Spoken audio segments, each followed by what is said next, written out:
The Redcliffe Dolphins and the Brisbane Broncos, two undefeated sides, and two sides that people weren't expecting to be undefeated. Two teams who people were talking about as outside the top 8, but they're facing off this Friday night at 8 p.m.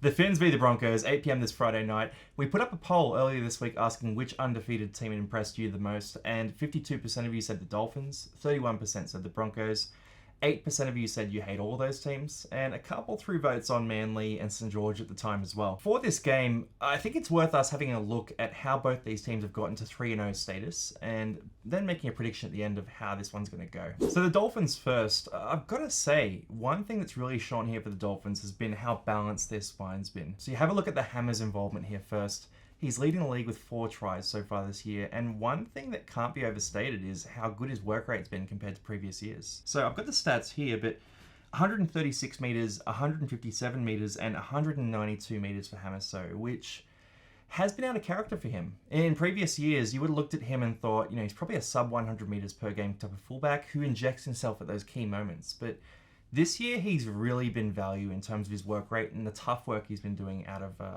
tough yardage. The second thing here is Jeremy Marshall-King. So he was a bit of a discard coming out of the Dogs, but he's a guy we did talk about in the preseason as being a really explosive option at dummy half for the Dolphins.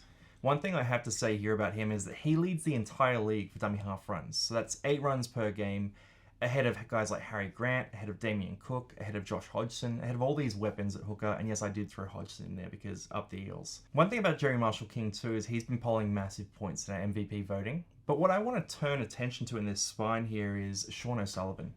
So he's a guy who's been at a couple of different teams. He did some time at the Warriors. He was a backup at Penrith. Admittedly, last year he was top 25 for try assists, so he did show out last year. But for this year, the stat that really shone for me with Sean O'Sullivan was that Sean has more touches per game than any other player in the league who isn't a hooker picking up the ball out of dummy half. So what Sean O'Sullivan's doing is, by hanging onto the ball so much and by being such a facilitator and a leader in this team, he is allowing guys like Katoa, who's really an unproven rookie, Hamaso, who's having his first full season at fullback, and Jerry Marshall-King, who's a bit more experienced there, to play their specific roles, while O'Sullivan really steers the team around. While we're talking about the Dolphins' offense and responsibilities, really every player does have a responsibility in this offense, and that's highlighted by the fact that the Dolphins have the most support lines run out of any team in the NRL this year. So 167 support lines. It's a big part of their offense that everyone's moving at all times. So this motion offense is what's actually creating these easy-looking gaps for guys like Asako and Nu to score multiple tries per game, or guys like Hamaso to cut through the middle. What I will say there is that every good offense has been a motion offense, and I always look back at the 2005 Benji Marshall Tigers offense. If you watch those highlights, you're probably going to see Benji Marshall sort of stepping and beating a bunch of guys, but if you zoom out a bit, you have to look at guys like Chris Lawrence, guys like Liam Fulton, all just playing their role there and running those lines that keep other defenders committed and create isolation opportunities for their offensive weapons. So that's one thing the Dolphins have really highlighted this year. In a recap of how the Dolphins got here, I want to say that Roosters game was probably the most impressive game for the Dolphins so far. The Chooks have been undefeated since that game. They knocked off the Warriors, they knocked off Souths, and a lot of people are throwing in cop-outs like the Chooks are never good in round 1 or anything like that, but the Dolphins made it that they weren't good. The Dolphins were putting shots on guys like Brandon Smith, on the halves, on their forwards as they were running every time. And the Roosters were close to full strength for that game, but they were just beaten out of that game by guys like Felice Kafusi and Tommy Gilbert's work rate. The second game was against the Raiders, and that was in sloppy, wet conditions. A game where you think the Raiders would turn up. A very experienced team, a very strong forward pack, pretty strong defensive edges. I thought the Raiders might bring the Dolphins back to earth in that game. But, the Dolphins, they got it done. They were down late in that game, and they managed to turn up, and even in tough conditions, they played a gritty style and got the win there. Third game there for the Dolphins was against the Knights, and that was a game they should have won. You were missing Brayley, missing Ponga, but the Dolphins got it done, and a real flurry of points at the end shows that they can switch gears when they need to. Now across to the Broncos. They've had an undefeated start to this year. They had a massive win against Penrith in Penrith. They beat the Cowboys, who are a formidable team, and they knocked over the Dragons in a game where it was 18-all with 9 minutes to go, and 40-18 at the finish.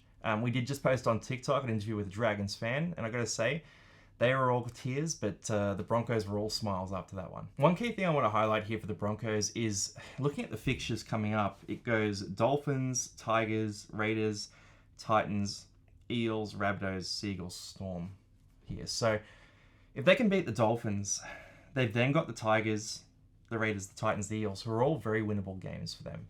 And we could be looking down the barrel of a, say, 10-0 Brisbane team potentially this year. I'm not going to call it too early. Obviously, they could lose any of those games, but they have the fixtures that mean that they could go on a serious run here. Leading the way up front, though, is the forwards with post-contact meters. So you think of the Broncos, you think of those three big middle forwards, Payne Haas, Pat Carrigan, Tom Flegler. These three guys have all been in the top 5 for post-contact meters this year. So Payne Haas, what did he have? 273 meters. Carrigan, 213 meters. Flegler, 196 meters.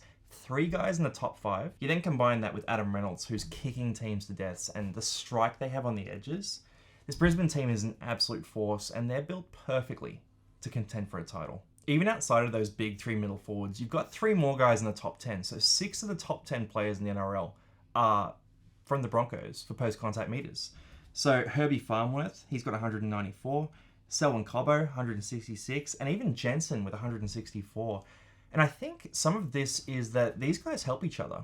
So if you've got guys like Payne Haas and Pat Carrigan taking those first runs, the run after that is so much easier. So there's a bit of a radiation effect in that forward pack where a couple of superstars are building momentum that's making everyone look better. This is bleeding out to every position on the field for the Broncos too. So first in the league in tackle breaks, guys like Katoni Staggs, Herbie Farnworth, Selwyn Cobbo, these guys are carving teams up. And the other thing I want to point to here is very similar to what we were talking about with Sean O'Sullivan. Adam Reynolds is that pure archetypical number 7. So him playing that role that he plays where he takes basically all the kicks, where he's steering the team around, he's the experienced veteran there. That's allowing Ezra Mam to inject himself as an offensive force when he needs to, and to sort of sit back when he can as well. And the same thing with Reece Walsh. I think people are forgetting that these 2 guys are in their early 20s. So we're looking at 2 guys who really need the pressure to be taken off them a bit. And Adam Reynolds is doing a great job of that. There are a lot of people pointing to last year, though. So the Broncos were a top 4 team for a lot of last year.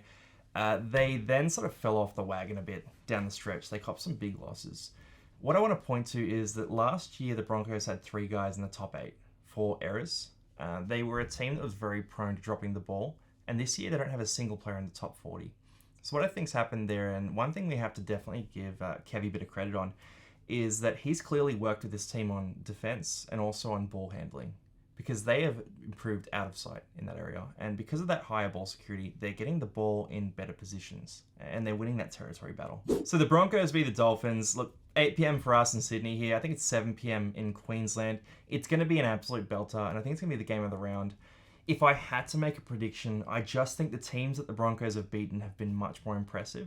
And the Broncos' performances on a whole have been so holistic.